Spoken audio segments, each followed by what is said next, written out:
नमस्कार, जनमत हरियाणा में आपका स्वागत है। साथियों, आपने पिछले दिनों देखा होगा कि कांग्रेस के अंदर बड़े सीनियर लेवल के ऊपर आपसी छींटाकशी हो रही है और बयानबाजी की जा रही है। कांग्रेस के अंदर 2 गुट हैं, ये तो पहले से ही सबको मालूम है। एक एसआरके ग्रुप है, एक हुड्डा ग्रुप है। पिछली लोकसभा की जो सीटें डिसाइड हुई, उसको लेकर अभी शैलजा जी ने, एसआरके ग्रुप की शैलजा जी ने काफ़ी एक अटैक करना शुरू किया। उनका कहना था कि हरियाणा में सीटों का जो बंटवारा है, जो कैंडिडेट्स चुने गए, वो ठीक नहीं थे। अगर वो ठीक होते तो 10 की 10 सीटें जीती जाती। उन्होंने विशेष रूप से भिवानी महेंद्रगढ़ सीट से श्रुति चौधरी का नाम लिया कि अगर उनको दी जाती, जो टिकट राव दान सिंह को दी गई थी, तो वो सीट भी हम जीत जाते। इसे लेकर जो कांग्रेस के वर्किंग प्रेसिडेंट है उदय भान जी, उन्होंने काफ़ी तीखी टिप्पणियाँ की हैं। जनमत से भी बात की उन्होंने। जनमत से बातचीत में उन्होंने कहा कि शैलजा जी को ये टिप्पणियाँ करना शोभा नहीं देता है, सीनियर लीडर हैं। तो इन सब का क्या परिणाम होगा, क्या असर होगा? क्योंकि विधानसभा के जो चुनाव हैं, वो सिर पर हैं और ये जो लड़ाई है कांग्रेस के अंदर वो सड़कों पर आ गई है। हमारे साथ जुड़े हुए हैं जाने-माने राजनीतिक विशेषज्ञ, हरियाणा की राजनीति पर खास नज़र रखने वाले प्रेमचंद जी। प्रेमचंद जी से बात करेंगे, पूर्व एससीएस हैं और आप सब उनको जानते हैं। प्रेमचंद जी, आपका बहुत-बहुत स्वागत है। तो जी। ये जो कांग्रेस की लड़ाई है, इसे आप कैसे देखते हैं? देखिए कमलकांत जी, कांग्रेस की लड़ाई कोई नया काम नहीं है, नई बात नहीं है। आपके लिए शायद नई हो सकती है, परंतु कांग्रेस का अगर आप इतिहास देखेंगे, जब से हरियाणा बना है, तब से ही कांग्रेस में इस तरह की गुटबाजी चलती रही है और सभी राजनीतिक दलों में होती है, परंतु कांग्रेस की गुटबाजी कहीं न कहीं उभर कर सामने आ जाती है। जब हरियाणा प्रदेश बना था, उस समय कांग्रेस के बड़े नेताओं में चौधरी देवीलाल, चौधरी चांदराम, पंडित भगवत दयाल शर्मा, राव वीरेंद्र सिंह ये नाम थे और चौधरी दल सिंह जिनसे थे। इन नामों को अगर आप देखते हैं तो उस समय भी पंडित भगवत दयाल शर्मा और चौधरी देवीलाल के बीच में काफी ठन गई थी और बना दिया गया। तो कहीं न कहीं चौधरी देवीलाल ने, राव वीरेंद्र सिंह ने, सबने मिल कर के बहुत जल्दी वो सरकार गिरा दी थी और फिर उसके बाद 1968 का जब चुनाव आया, उस चुनाव में, आम चुनाव में नेता को लेकर के बहुत रस्साकसी हुई और अचानक एक नाम उभर कर आया, चौधरी बंसीलाल। और फिर चौधरी बंसीलाल का युग चला। 1968 में, 1972 में वो पुनः मुख्यमंत्री बने और चौधरी देवीलाल जैसे बड़े नेता को कहीं न कहीं हाशिए पे धकेल दिया गया और यही स्थिति उसके बाद चौधरी बंसीलाल जी के साथ भी बनी। चौधरी बंसीलाल जी की सरकार को तोड़ने में और फिर उनके उस वर्चस्व को खत्म करने में चौधरी भजनलाल जी की अहम भूमिका रही। चौधरी भजनलाल जी भी बहुत लंबे समय तक प्रदेश के मुख्यमंत्री रहे। वो पूरी की पूरी जो जनता पार्टी की सरकार थी चौधरी देवीलाल की, उनको तोड़ करके कांग्रेस पार्टी में आए थे और कहा गया था कि अली बाबा 40 चोर। और वो जब 40 विधायकों के साथ दल बदल कर करके आए थे, तो वो उसके बाद लंबे समय तक कांग्रेस के एक छत्र नेता बने रहे।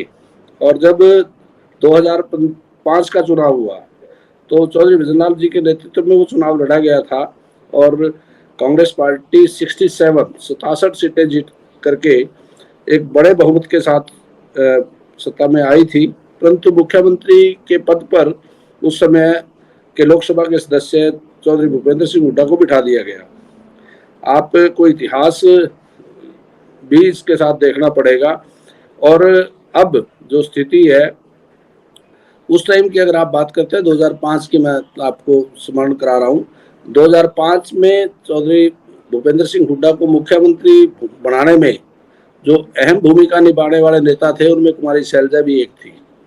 कुमारी शैलजा थी, विनोद शर्मा थे, ओपी जिंदल थे। उन नामों को अगर याद करेंगे तो एक एक करके वो कहीं ना कहीं उनसे अलग होते गए। आज स्थिति ये है कि कुमारी शैलजा का एक धड़ा, जिसको एसआरके का नाम आप लोगों ने, मीडिया के लोगों ने दिया था, उस एसआरके का विस्तार हो रहा है और वो विस्तार उनके प्रयास से नहीं हुआ, कहीं ना कहीं चौधरी भूपेंद्र सिंह हुड्डा की गलतियों से हुआ है। आज चौधरी वीरेंद्र सिंह भी उसी खेमे के साथ नजर आते हैं। कैप्टन अजय यादव को अगर देखेंगे, वो भी, क्योंकि जब टिकटों का आवंटन हुआ लोकसभा का, तो कहीं ना कहीं उन लोगों की दावेदारी थी। कैप्टन अभी अगर कैप्टन अजय यादव की बात करते हो, तो वो गुड़गांव के बड़े सशक्त दावेदार थे। और चौधरी महेंद्र प्रताप, जिनको फरीदाबाद में प्रत्याशी बनाया गया, उन्होंने घोषणा कर रखी थी कि मैं कोई चुनाव नहीं लड़ूंगा, मैंने संन्यास ले लिया। एक तरफ तो उनको प्रत्याशी बना दिया जाता है, दूसरी तरफ जो इच्छुक थे, एक अपवाद आपने देखा होगा कि लोग दूसरी पार्टियां छोड़ करके भारतीय जनता पार्टी में जा रहे थे, परंतु बांगर के बड़े नेता चौधरी वीरेंद्र सिंह का सांसद बेटा उस समय पार्टी छोड़ करके, भारतीय जनता पार्टी जो सत्ता में है, उस समय भी सत्ता में थी, आज भी सत्ता में है, उसको छोड़ करके कांग्रेस में शामिल हुए। परंतु कहीं ना कहीं उनका टिकट भी कटा। और उसी तरह से कैप्टन साहब ने, क्योंकि वो ऑल इंडिया के कांग्रेस कमेटी के बैकवर्ड सेल के प्रेसिडेंट हैं, उनका टिकट भी कटा। पिछला चुनाव उन्होंने बहुत अच्छे तरीके से लड़ा भी था। और इस बार अगर गुड़गांव में भारतीय जनता पार्टी के प्रत्याशी की जीत हुई है, तो मैं समझता हूं कि वो जो रेवाड़ी, गुड़गांव या बादशाहपुर का क्षेत्र है, वहीं से हुई है। जो अगर कैप्टन अजय यादव प्रत्याशी होते, तो वो कहीं ना कहीं उस जीत को हार में बदलने की क्षमता रखते थे, क्योंकि मेवात से तो कांग्रेस पार्टी को एक तरफा मतदान हुआ ही है। और अब इस गुटबाजी को हवा किस बात से मिली, जब टिकटों के वितरण पे टिप्पणी कुमारी शैलजा की तरफ से आई, उनके समर्थकों की तरफ से आई, और फिर उस पर उदय भान जी ने कुछ बयान दिया। मैं समझता हूं कि उदय भान जी पार्टी के प्रदेश अध्यक्ष तो जरूर है, परंतु उनका कद कुमारी शैलजा से बहुत छोटा है। और कुमारी शैलजा एक वो नेता हैं जिनकी हाईकमांड में, पार्टी के जो आला कमान है, चाहे वो सोनिया गांधी हो, चाहे राहुल गांधी हो, प्रियंका जी हो, उन सब के साथ बहुत अच्छे संबंध हैं। और उन्होंने सिद्ध भी किया है, क्योंकि वो हमेशा कांग्रेसी रही हैं। चौधरी भूपेंद्र सिंह हुड्डा का तो एक बार तो बीच में ये भी लगने लगा था, 2019 के चुनाव से थोड़ा सा पहले, अगर आपको याद हो, महम में एक जलसा करके, उन्होंने रोहतक में एक जलसा करके लगभग फैसला ले लिया था पार्टी छोड़ने का, परंतु उनके समर्थकों ने उनको ये सलाह दी कि पार्टी ना छोड़े और वो कांग्रेस पार्टी में बने रहे। परंतु कुमारी शैलजा कभी कांग्रेस छोड़ने की सोच नहीं सकती, शायद वो टकसाली कांग्रेसी जिसको कहते हैं वो है। और एक और चीज जो उनके साथ, जो उनको प्लस करती है या उनको बड़ा नेता बनाती है, चाहे रणदीप सिंह सुरजेवाला हो, चाहे किरण चौधरी हो, चाहे कैप्टन अजय हो, ये सारे के सारे भी मूल कांग्रेसी है। चौधरी भूपेंद्र सिंह हुड्डे के धड़े में अगर आप देखते हो, तो आज ज्यादातर लोग या तो इंडियन नेशनल लोकदल से आए हुए लोग हैं, या बाहर से इकट्ठा किए हुए लोग हैं। मूल कांग्रेसी के नाम पे तो केवल चौधरी भूपेंद्र सिंह हुड्डा है। उनके चारों तरफ जितने भी लोग हैं, उनके सलाहकार मंडल में या उनके साथ घूमने वाले लोग ज्यादातर गैर कांग्रेसी हैं। और आज बेशक उस धड़े को आप मजबूत मानते हो, परंतु कहीं ना कहीं इस बात का नुकसान भी उनको होता है, क्योंकि वो जो लोग मौकाप्रस्त किस्म के लोग उनके साथ हैं, वो समय आने पर छोड़ भी सकते हैं। परंतु कुमारी शैलजा के गुट में जो लोग हैं, वो कहीं ना कहीं पक्के कांग्रेसी हैं, और इसलिए आलाकमान कहीं ना कहीं उन पे विचार जरूर करेगा। और जब विधानसभा के टिकटों का वितरण होगा, तो मैं समझता हूं कि दोनों पक्षों को, दोनों धड़ों को बराबर का संतुलन बनाने का प्रयास कांग्रेस आलाकमान करेगी। और आपकी दृष्टि से मैं अगर देखता हूं, तो ये जिसको सिर्फ टोवल या जो भी रस्साकसी, जो भी नाम आप देंगे, ये आज की परंपरा नहीं है, ये चलती रहती है और सभी पार्टियों में होती है। वर्चस्व की लड़ाई हर कोई लड़ना चाहता है, और शीर्ष पद पे जाने की इच्छा भी हर कोई रखता है। बेशक कोई दबे मन से रखे, कोई खुलेआम कह देता है। उन्होंने ये खुलकर कहा है कि मुख्यमंत्री की दावेदारी और लोगों की भी हो सकती है, एक व्यक्ति और ये एक परिवार के लिए नहीं है ये बात। और उन्होंने तो बड़ा स्पष्ट शब्दों में ये बात कही है।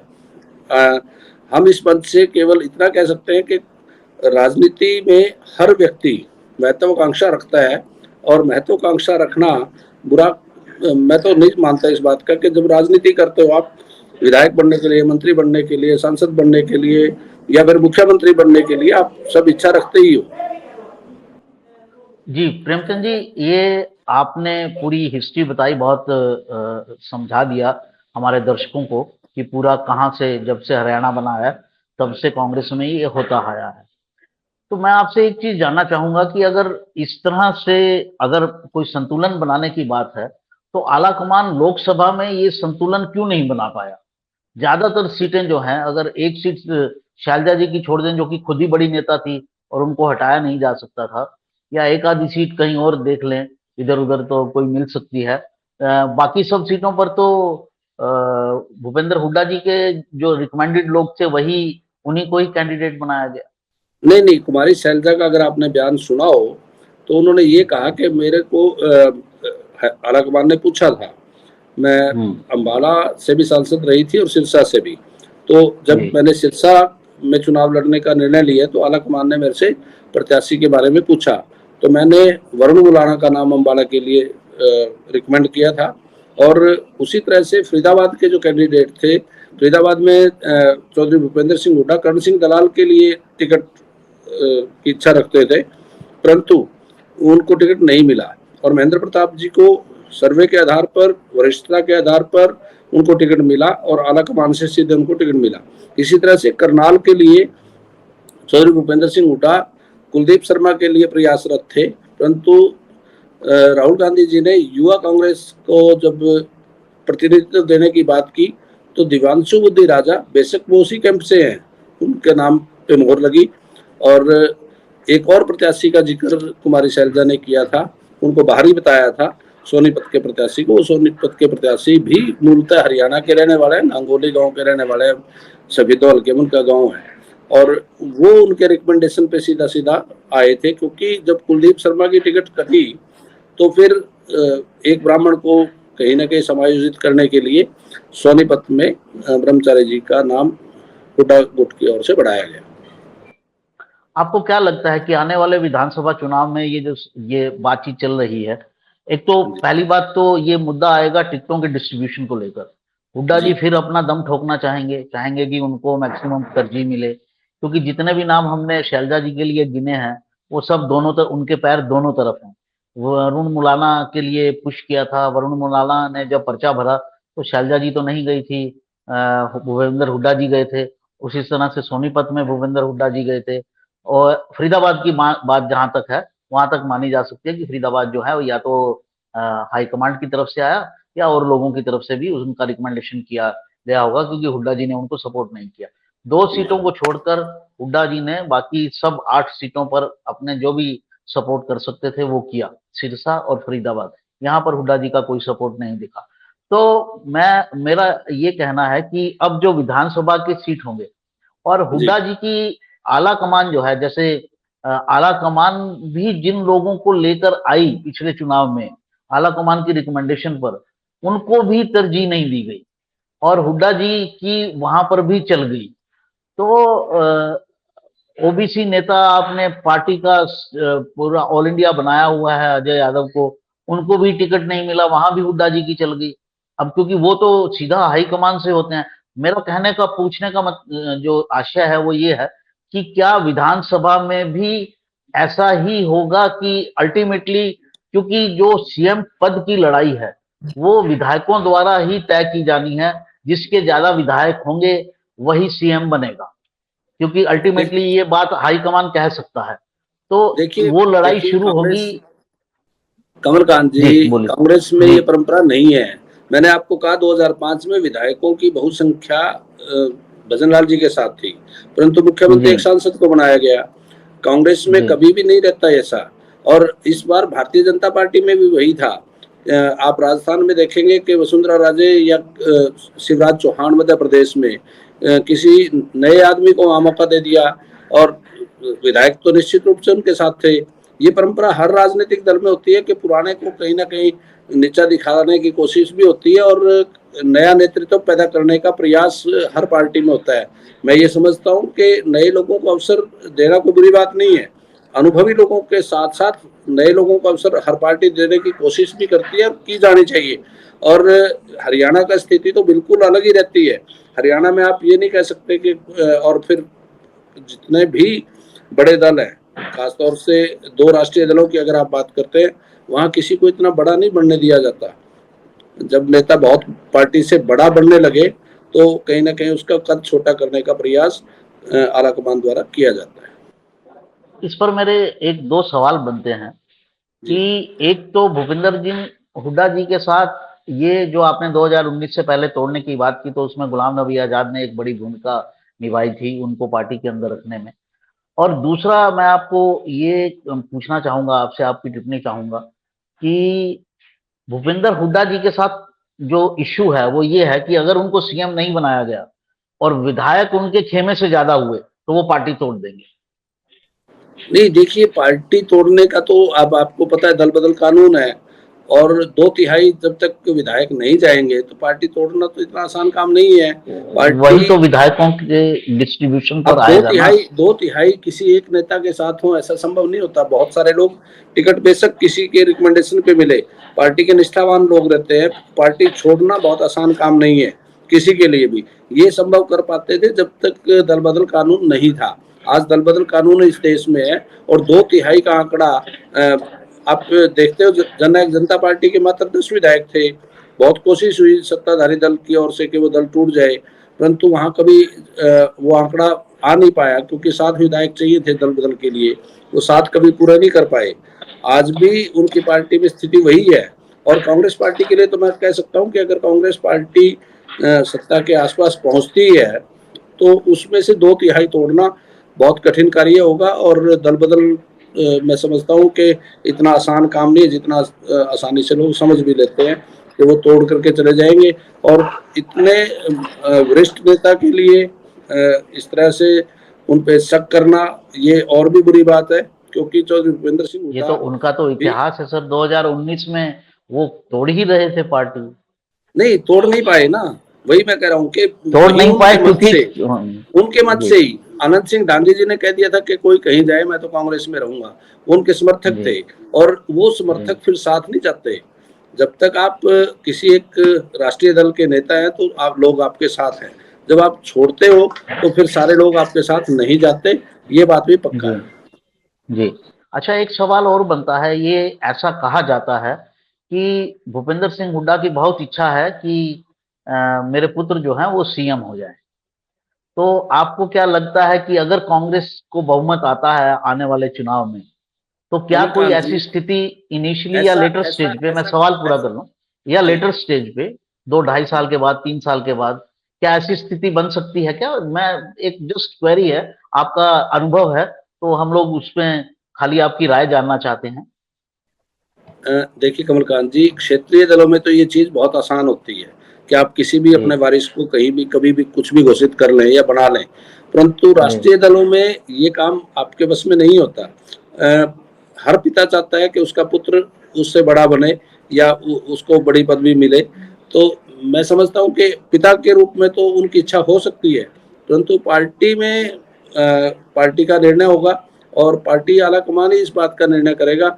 अगर विधायकों का बहुमत उनके साथ रहता है तो फिर विधायक दल का नेता बनवाना उनके बस में है तो वो अपने पुत्र को बढ़ाए या किसी समर्थक को बनाए। इस बात के लिए तो कांग्रेस का जो आलाकमान है वो बता सकते हैं, या चौधरी भूपेंद्र सिंह हुड्डा इस बात का जवाब दे सकते हैं। मैं सीधे सीधे ये नहीं कह सकता कि कोई आज राजतंत्र नहीं है, लोकतंत्र है। अपने पिता अपने पुत्र को ही सीधा राजा घोषित कर दे या मुख्यमंत्री घोषित कर दे, ये आसान काम नहीं है। हिमाचल आपके सामने एक उदाहरण है।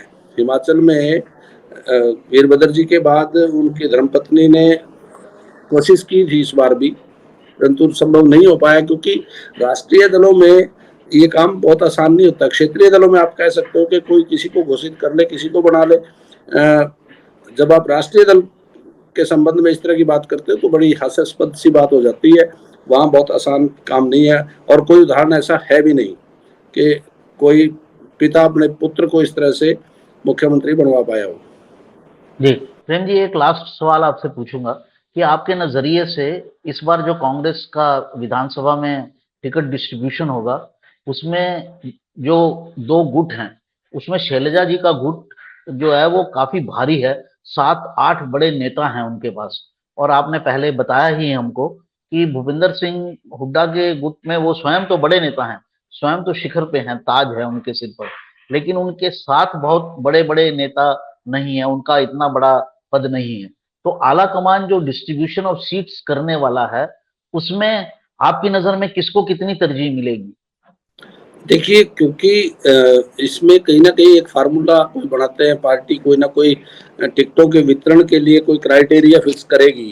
कौन-सा किसके पक्ष में जाता है, वो तो अलग चीज़ है। सर्वे बहुत सारे सर्वे पार्टियाँ करवाती हैं, कोई जिताऊ कैंडिडेट है, नहीं है, वो चीज़ें कंसिडरेशन में रहेंगी और उसमें फिर कहीं गुट की बात छूट जाती है। गुटों में तो ये होता है कि बहुत कट्टर समर्थक कोई किसी का है, तो हो सकता है उसको 1 टिकट लेने के लिए 2 टिकट त्यागनी भी पड़े। इस तरह की स्थिति भी आती है और मैं समझता हूँ कि एक संतुलन बनाने का काम आलाकमान ज़रूर करता है और संतुलन बनेगा तभी आलाकमान की कोई सुनेगा।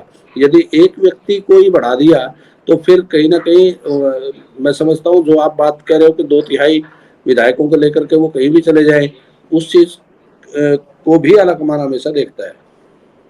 जी, एक छोटा-सा सवाल और, आपकी नज़र में किसके चांसेस ज़्यादा हैं? शैलजा जी के? क्योंकि शैलजा जी को आला-कमान का वरदस्त हासिल है, बहुत क्लोज़ हैं वो गांधी फैमिली के, आपने खुद बताया, और नहीं देखिए, भूपेंद्र सिंह मैं हुड्डा। आपने खुद ही अभी कहा था, कैप्टन अजय यादव बहुत बड़े नेता भी हैं, लालू प्रसाद यादव के समधी हैं, उनका टिकट कट गया तो राष्ट्रीय पार्टियों में ये गारंटी से कोई नहीं कह सकता कि किसको टिकट मिलेगी, किसकी टिकट कट जाएगी।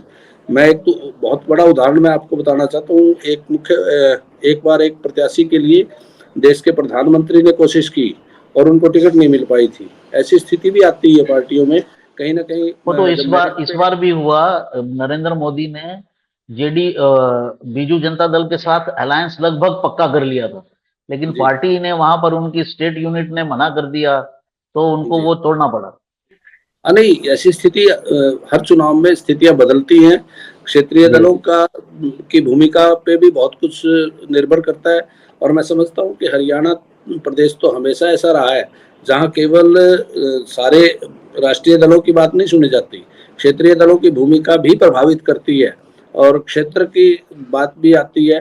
क कहीं इस क्षेत्र की चौधर की बात, कभी कहाँ कहीं किसी उस दूसरे क्षेत्र में दूसरे क्षेत्र की चौधर की बात, जब ये चौधर की बात आती है तो फिर कहीं न कहीं लोग उस तरफ आकर्षित भी होते हैं और बड़े नेताओं की तो कमी नहीं है। बहुत सारे नेता हैं और टिकट की दावेदारी बहुत बड़ी है। जब पक्ष में हवा होती है, तो फिर टिकट वितरण में कहीं न कहीं वो सारी चीज़ें गौण हो जाती हैं और जब लगता है कि बहुत संघर्ष है, जैसा कि आपने लोकसभा चुनाव के परिणाम में देखा 44 और 46 की बात है, तो बहुत किनारे का मामला है। बहुत कड़ा संघर्ष आपको देखने को मिलेगा। अगर अक्टूबर में आप डिस्कस करेंगे, तो आपको लगातार हर सीट पे कहीं न कहीं ऐसा लगेगा कि आज इस दल को छोड़ कर के इतने लोग चले गए, आज इस दल को छोड़ कर इतने लोग चले गए, क्योंकि टिकट के दावेदार जहाँ ज़्यादा हो गए, बगावत भी वहीं ज़्यादा होती है और इस बार तो टिकट माँगने वालों की संख्या अगर आप देखेंगे, जिस खेमे में ज़्यादा होगी, निराशा भी वहीं ज़्यादा आएगी और वहीं से बगावत भी आएगी। वहीं से लोग बागी होकर के दूसरे दलों में भी जाएँगे, दूसरी जगह से टिकट भी हासिल करेंगे। जी, आपका बहुत-बहुत धन्यवाद प्रेम जी, आपने बहुत गहरी अपनी जो है विश्लेषण दिया, पूरी मौजूदा स्थिति पर कांग्रेस की अंदरूनी राजनीति को लेकर। आप फिर मिलते हैं दर्शकों किसी और मुद्दे के साथ, हमारे चैनल को सब्सक्राइब कीजिए, आगे बढ़ाइए, आपका धन्यवाद। नमस्कार। हरियाणा की हर राजनीतिक खबर के विश्लेषण के लिए हमारे चैनल जनमत हरियाणा को लाइक, शेयर और सब्सक्राइब करना ना भूलें। साथ ही बेल आइकन को भी प्रेस कर लें ताकि हर वीडियो की अपडेट आप तक पहुंचती रहे।